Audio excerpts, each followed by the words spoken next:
Very good afternoon students. Let's start our new topic. In last video we were discussing about transcription. और transcription का कौन सा part हम discuss कर रहे थे? We were discussing about transcription unit.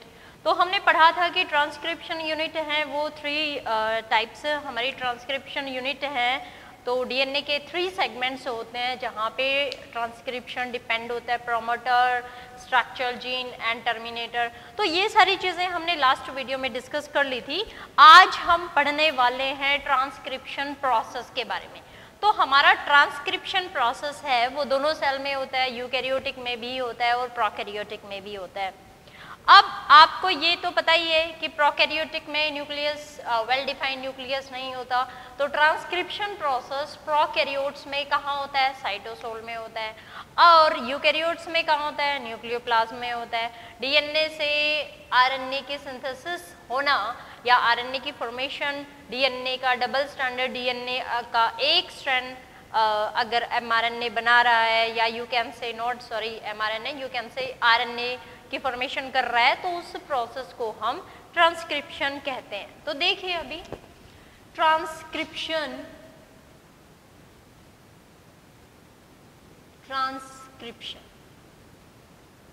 Process है हमारा डीएनए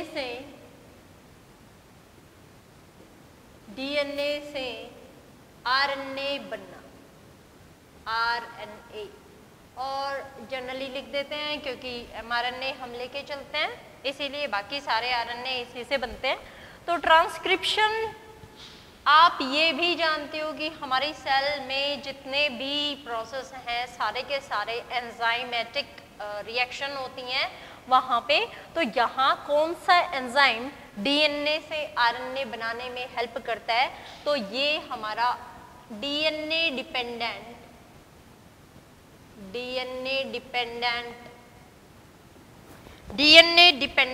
आरएनए पॉलीमरेज एंजाइम होता है.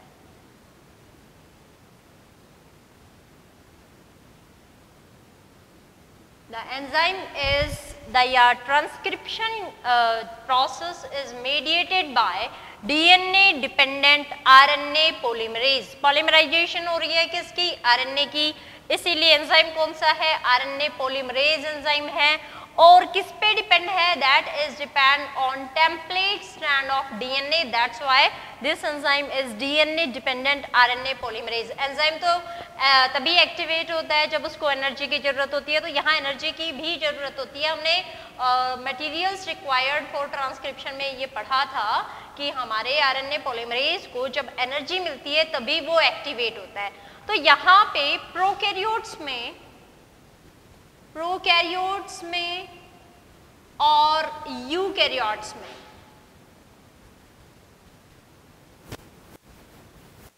प्रोकैरियोटिक सेल में और यूकैरियोटिक सेल में कौन कौन से आरएनए पॉलीमरेज होते हैं? जस्ट देखिए हमारे प्रोकैरियोटिक सेल बहुत ही सिंपल सेल है इसलिए वहां पे ज्यादा कॉम्प्लेक्सिटी की जरूरत नहीं होती है. एक ही टाइप का एंजाइम आरएनए पॉलीमरेज एंजाइम, बस एक ही एंजाइम सारे आरएनए की सिंथेसाइज कर देता है. RNA polymerase enzyme synthesize all types of RNA. But in case of eukaryotes, there is some complexity because eukaryotic cell is complex cell. That's why there is a complexity. And here 3 RNA polymerase enzyme act. RNA polymerase first. Second is RNA polymerase second. Third is RNA polymerase third. RNA polymerase first, RNA polymerase second and RNA polymerase third. तो यहाँ हमारी eukaryotic cell में different RNA polymerase हैं जो हमारे different type के RNA को की सिंथेसिस में हेल्प करते हैं. जबकि हमारे प्रोकैरियोट्स में सिर्फ एक ही एंजाइम है जो सभी टाइप्स के आरएनए बना देता है। सभी टाइप्स के आरएनए मतलब messenger RNA, transfer RNA, ribosomal RNA, heterogeneous RNA, वहाँ हेट्रोजीनियस आरएनए नहीं बनता, सॉरी। तो यहाँ पे सारे के सारे आरएनए एक ही टाइप के एंजाइम से बन जाते हैं और यहाँ 3 types, different types of enzymes, हम जब ट्रांसक्रिप्शन इन यूकैरियोट्स पढ़ेंगे तब मैं आपको बताऊंगी कि कौन कौन सा एंजाइम कौन कौन से टाइप्स के आरएनए की फॉर्मेशन करता है। अभी फिलहाल हम चलते हैं हमारे ट्रांसक्रिप्शन स्टेप पे। ट्रांसक्रिप्शन स्टेप्स, हमारा ट्रांसक्रिप्शन स्टेप्स, पहले ट्रांसक्रिप्शन इन प्रोकैरियोट्स पढ़ते हैं, फिर ट्रांसक्रिप्शन इन यूकैरियोट्स करेंगे। तो transcription in prokaryotes,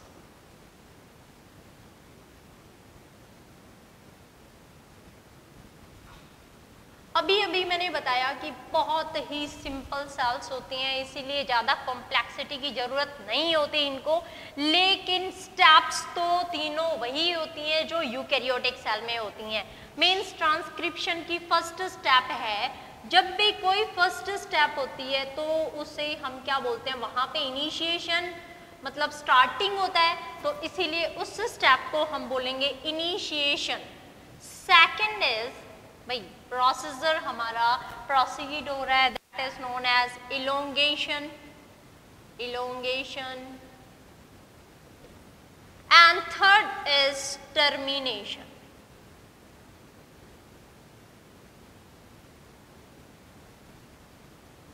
transcription process या transcription, there are 3 steps of transcription. First is, दोनों में ही होती हैं ये हमारे प्रोकैरियोटिक सेल में भी होती हैं और यूकैरियोटिक सेल में भी होती हैं।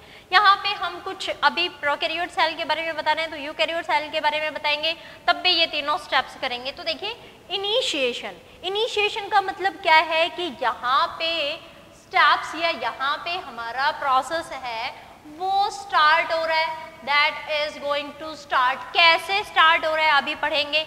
सेकेंड इज इलोंगेशन, यहाँ स्टार्ट हो गया, स्टार्ट होने के बाद रिएक्शन है वो कैरी आउट होती है, चल रही होती है उसे हम, और इलोंगेट, इसे हम क्या बोलते हैं, we call that is the elongation. It needs energy and some metallic ion, we will discuss. And third one is termination.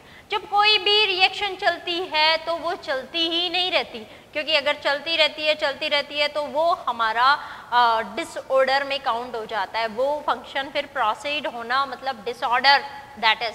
तो यहाँ पे इलोंगेशन होना, इनिशिएशन होना, इलोंगेशन होना एंड देन आफ्टर स्टॉप। तो अगर कोई रिएक्शन स्टार्ट हो रही है हम उसे कहते हैं इनिशिएशन, अगर वो अपने सही तरीके से चली जा रही है then we call that is elongation. And third one is termination, it means that is stop. यहाँ पे कुछ फैक्टर्स होते हैं जो प्रोटीन्स के बने हुए होते हैं, वो हमारे इनिशिएशन को इनिशिएट करने में हेल्प करते हैं, मतलब इनिशिएशन मतलब रिएक्शन को या कोई भी फिनोमिना है उसको इनिशिएट करने में हेल्प कर रहे हैं। प्रोकैरियोट का है तो प्रोकैरियोट में ट्रांसक्रिप्शन कहाँ हो रहा है, साइटोसोल में, क्योंकि वहाँ मेजर डिफरेंस तो है नहीं न्यूक्लियोप्लाज्म और साइटोप्लाज्म के बीच में, इसीलिए these all steps are occur या these all steps are take place in cytosol, elongation and then after termination. अभी हम चलते हैं इलोंगेशन पे, सॉरी इनिशिएशन पे। इनिशिएशन,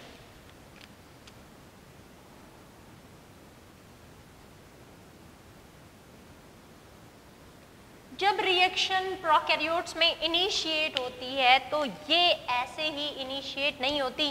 कोई भी डीएनए का, जैसे मान लीजिए ये डीएनए का स्ट्रैंड है एंड यहाँ पे this is 3 prime and this is 5 prime and this is 5 prime and this is 3 prime.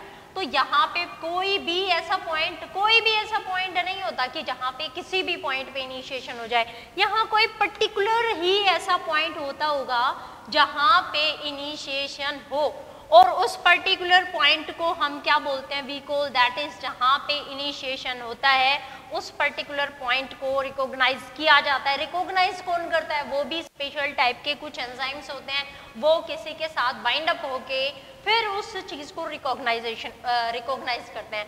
अब हमने ना ट्रांसक्रिप्शन की यूनिट पढ़ी थी, प्रोमोटर, प्रोमोटर थी, फिर दूसरी हमारी स्ट्रक्चरल जीन थी and third one was terminator. तो यहाँ प्रोमोटर पे जाके हमारा आरएनए पॉलीमरेज बाइंड अप करता है, आरएनए पॉलीमरेज। अब इस प्रोमोटर पे हमने लास्ट वीडियो में या हमने इससे पहले वाली वीडियो में देखा था कि ये प्रोमोटर जो है ये इनिशिएशन साइट है। ऐसा इस पे क्या होता है कि हम इसको इनिशिएशन मतलब यहाँ पे इनिशिएशन स्टार्ट हो जाता है। तो ये एक ऐसा स्ट्रैंड होता है जो हाईली एटी रिच हो, हाईली एटी रिच हो। तो हम यूकैरियोटिक में तो इसको टाटा बोलते हैं, ये पूरा बॉक्स ऐसा जिसको टाटा बॉक्स बोलते हैं, और हमारे प्रोकैरियोट्स में ये प्रिबनाउ बॉक्स कहलाता है, प्रिबनाउ बॉक्स प्रोमोटर। इस प्रिबनाउ बॉक्स को रिकॉग्नाइज करने में हेल्प करता है हमारा एक फैक्टर जो कि सिग्मा फैक्टर कहलाता है। That factor is known as sigma factor, sigma factor, sigma factor. देखिए सिग्मा फैक्टर है उसको इनिशिएशन फैक्टर भी कहा जाता है। That is also known as initiation factor.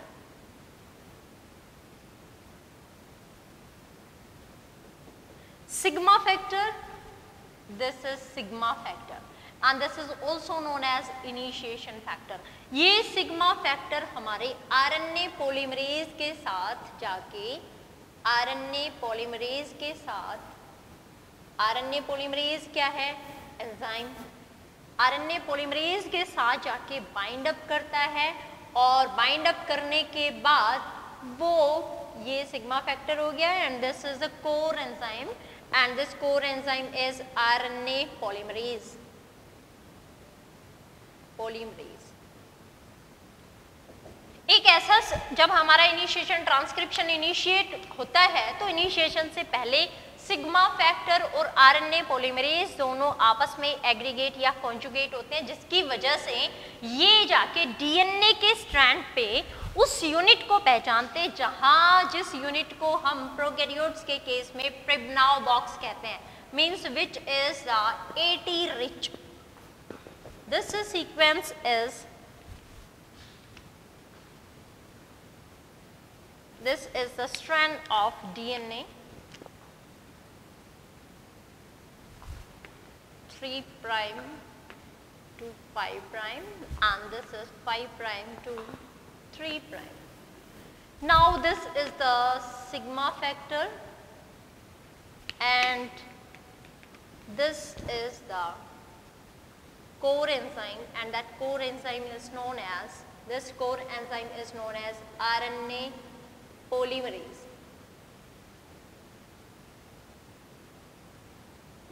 This is the core enzyme.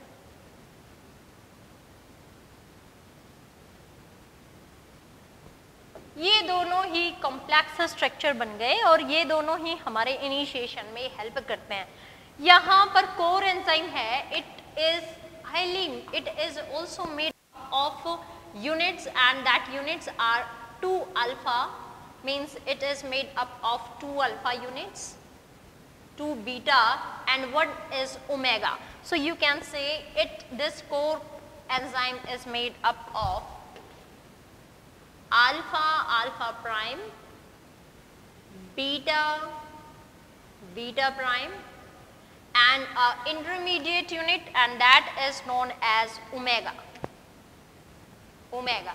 तो यहाँ पे 2 alpha means alpha, alpha prime, second is beta, beta and beta prime and omega.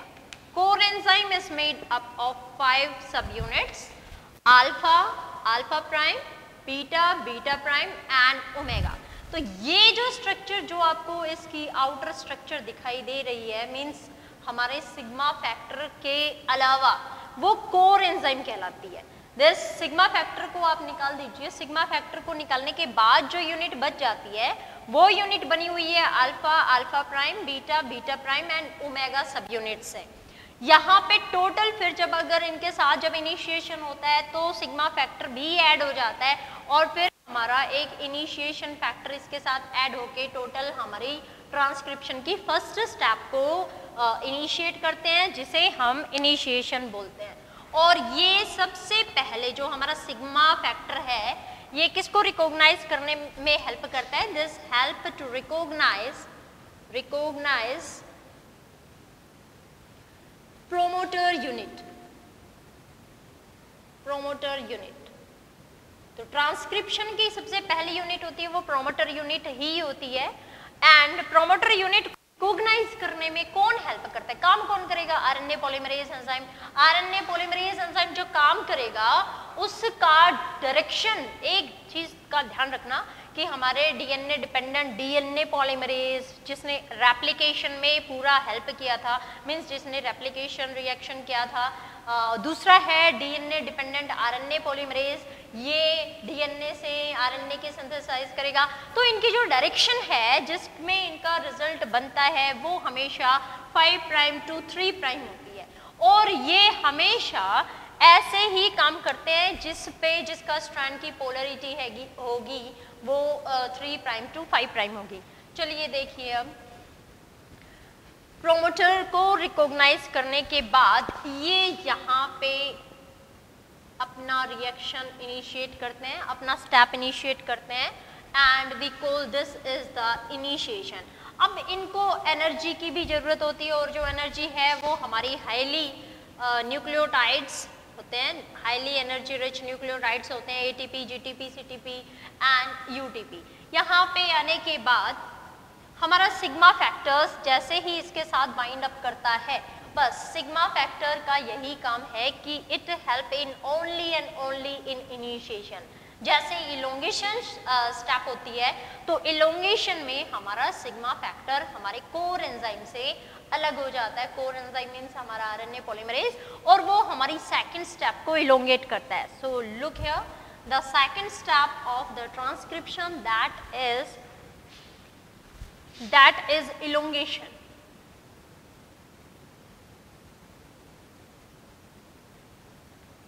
Elongation है हमारी elongation, that is step in which all the process is proceed out, and here magnesium ion play very important role.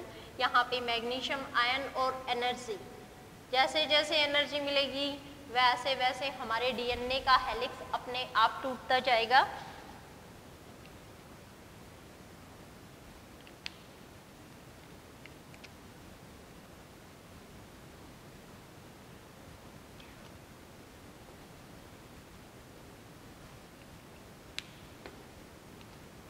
Suppose यहाँ पे हमारा initiation हुआ था और इसके reference में ये हमारा इतना, यहाँ हमारा इतना आरएनए हमारे पास मिल गया, and that is what is this? This is the sigma factor, not sorry, this is the core enzyme.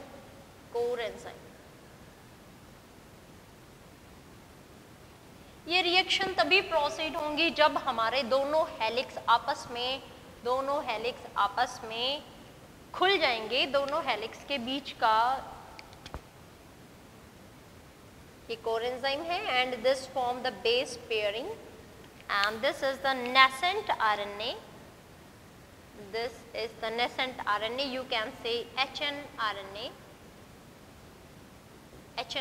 यही एचएनआरएनए ही आगे जाके एमआरएनए बनेगा, क्योंकि यहाँ पे फिलहाल इसको एचएनआरएनए क्यों बोला गया है? Because it is made up of some useful unit and some unuseful units, means waste unit. कुछ यहाँ पे यूजफुल यूनिट्स हैं, for example this is a useful units, and these useful units is known as exon in case of eukaryotes, but we are doing study, we are here discussing about the prokaryotes. Now this is the RNA, simple, this is the RNA this is, and reaction हमारी ऐसे ही चलती रहेगी। Now third step is termination.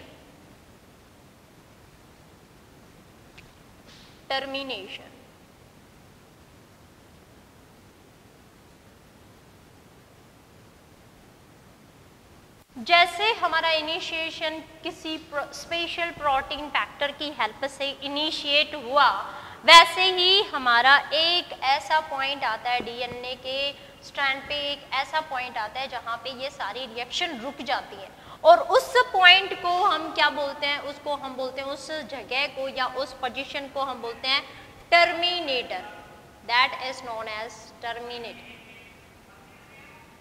That is terminator. जिस तरह से हमारी reaction initiate हुई, तो इनिशिएट हुई तो वहां पे इनिशिएशन फैक्टर थे जिसको हमने बोला था सिग्मा फैक्टर। क्या ऐसे ही हमारे यहाँ पे भी कुछ टर्मिनेटर फैक्टर होंगे? Yes, of course there are terminator factor present and that terminator factor is known as rho factor, और ये है रो फैक्टर हमारे रिएक्शन को स्टॉप कर देता है। वो कैसे रिएक्शन को स्टॉप करता है? वो हमारे आरएनए पॉलीमरेज की एक्टिविटी को वहीं की वहीं स्टॉप कर देता है। ये रिएक्शन हमारी टर्मिनेटर रिएक्शन कहलाती है। अब हम चलते हैं, तो ये हमारी 3 स्टेप्स थी प्रोकैरियोटिक के केस में, initiation, elongation and third one is termination. Initiation process है हमारे प्रोकैरियोट्स में, that is performed by the sigma factor which is a special protein factor and which bind with the RNA polymerase, और वो सिर्फ reaction को initiate ही करवाता है। Initiate करवाने के बाद वो वहाँ से सेपरेट हो जाता है, और हमारा कोर एंजाइम है that requires energy and magnesium ion. With the help of energy and magnesium ion it react with the second steps, और सेकंड स्टेप है दैट इज इलोंगेशन। उसको इलोंगेशन जहाँ जहाँ उसको थायमीन की प्रेजेंस, उसने एक नया यूरासिल ऐड करता गया और वो फाइनली ऐसी जगह पे पहुंचा जहाँ पे रिएक्शन को रोकने के फैक्टर्स प्रेजेंट थे जिनको हम रो फैक्टर बोलते हैं। रिएक्शन वहाँ पे रुक गई, रिएक्शन स्टॉप हो गई, that's why that site that's unit is known as terminator. तो ये हमारा, हमने बीच में एक देखा था कि वो जो हमारा mRNA है वो heterogeneous, sorry that was about eukaryotic, that was not about prokaryotic, क्योंकि प्रोकैरियोटिक में हमारा HNRNA नहीं बनता है, एक्सोन इंट्रोन्स वहाँ पे नहीं बनते हैं। अब ये सारी चीज़ें हमारे प्रोटीन हमारे कुछ ऐसे हैं, एक्सोन और इंट्रोन्स को, जो एक्सोन और इंट्रोन्स के बाद जो फंक्शनल सेगमेंट बनता है mRNA का, वो स्प्लाइसिंग कहलाता है। तो स्प्लाइसिंग तो हमारे प्रोकैरियोट्स में होता ही नहीं है, there is no need of splicing. यहाँ पे जैसे ही, और यहाँ पे बहुत केस तो ऐसे भी होते हैं कि जैसे ही mRNA बनेगा, mRNA पूरा नहीं बनता, उससे पहले ट्रांसलेशन प्रोसेस शुरू हो जाता है। In case of prokaryotic we are discussing about the prokaryotic cell. तो यहाँ पे कुछ ऐसे रिएक्शन भी हैं जहाँ पे कुछ ऐसी ट्रांसलेशन भी हैं जो mRNA पूरा नहीं बनता है, mRNA ट्रांसक्रिप्शन हो रहा होता है और हमारा ट्रांसलेशन mRNA जो बन चुका होता है वहाँ से ट्रांसलेशन शुरू हो जाता है। तो यहाँ रॉ मटेरियल्स को छांटने की जरूरत नहीं पड़ती। इन केस ऑफ यूकैरियोटिक, वहाँ पे जो वेस्ट मटेरियल है या वेस्ट सेगमेंट्स हैं हमारे आरएनए के, जो नेसेंट आरएनए होता है, उसके वेस्ट मटेरियल को तोड़ के फिर एक्सोन मीन्स जो फंक्शनल यूनिट है फंक्शनल यूनिट है उनको ऐड करके फिर एक नया फंक्शनल यूनिट तैयार होती है जिसको हम mRNA बोलते हैं। तो चलिए चलते हैं आगे। तो ये हमारी 3 स्टेप्स हैं ट्रांसक्रिप्शन की, इनिशिएशन, इलोंगेशन एंड टर्मिनेशन। यही डायग्राम आपकी एनसीईआरटी बुक में दिया हुआ है। तो देखिए यहाँ पे ये हमारा स्ट्रैंड है 5 प्राइम टू 3 प्राइम, जिसको हम यहाँ ट्रांसक्रिप्शन में टेम्पलेट के रूप में यूज करते हैं। यहाँ हमारा RNA polymerase which is minus of sigma factor, that is core enzyme and it is made up of 5 subunit। ये हमारा सिग्मा फैक्टर है जो ट्रांसक्रिप्शन की इनिशिएशन साइट है Pribnow box, that is which is highly AT rich, उसको यहाँ पे पहचानता है, उसको रिकॉग्नाइज करता है, आइडेंटिफाई करता है, जिसकी वजह से ट्रांसक्रिप्शन का इनिशिएशन स्टेप स्टार्ट होता है। ये प्रोमोटर रीजन ही है जिसपे प्रोमोटर रीजन को ही हम प्रिबनाउ बॉक्स बोलते हैं प्रोकैरियोट्स में। सेकंड इलोंगेशन मैंने अभी थोड़ी देर पहले बताया था कि इलोंगेशन बहुत ही एनर्जी कंज्यूमिंग प्रोसेस है और यहाँ पे मेटालिक, यहाँ पे हमारी मैग्नीशियम आयन की बहुत ज़्यादा ज़रूरत पड़ती है। सिग्मा फैक्टर देखिए, सिग्मा फैक्टर यहाँ हमारे, ये हमारा कोर एंजाइम है और ये सिग्मा फैक्टर है। सिग्मा फैक्टर का काम इतना ही था कि वो हमारे इनिशिएशन स्टेप को इनिशिएट कर दे, उसके बाद वो रिलीज हो जाता है और हमारा प्रोसेस है वो चलता रहता है, that is going to elongate. This is the core enzyme and this is the strand which is the 5 prime and 3 prime, 5 prime to 3 prime, and this is the main template strand जिसको हमने transcription में लिया हुआ है या transcription में बहुत important role है। ये हमारा आरएनए बना ट्रांसक्रिप्ट है ये हमारा, एंड इसकी डायरेक्शन होगी 5 प्राइम टू जो भी है 3 प्राइम। नेक्स्ट टर्मिनेशन, रिएक्शन होती रहती है, इनिशिएट हो गई, इलोंगेट हो रही है। अब जैसे ही वो ऐसी जगह पे पहुंचता है जहां पे रो फैक्टर है, वो रो फैक्टर, यहाँ पे रो फैक्टर है, रो फैक्टर इस रिएक्शन को रोक देता है।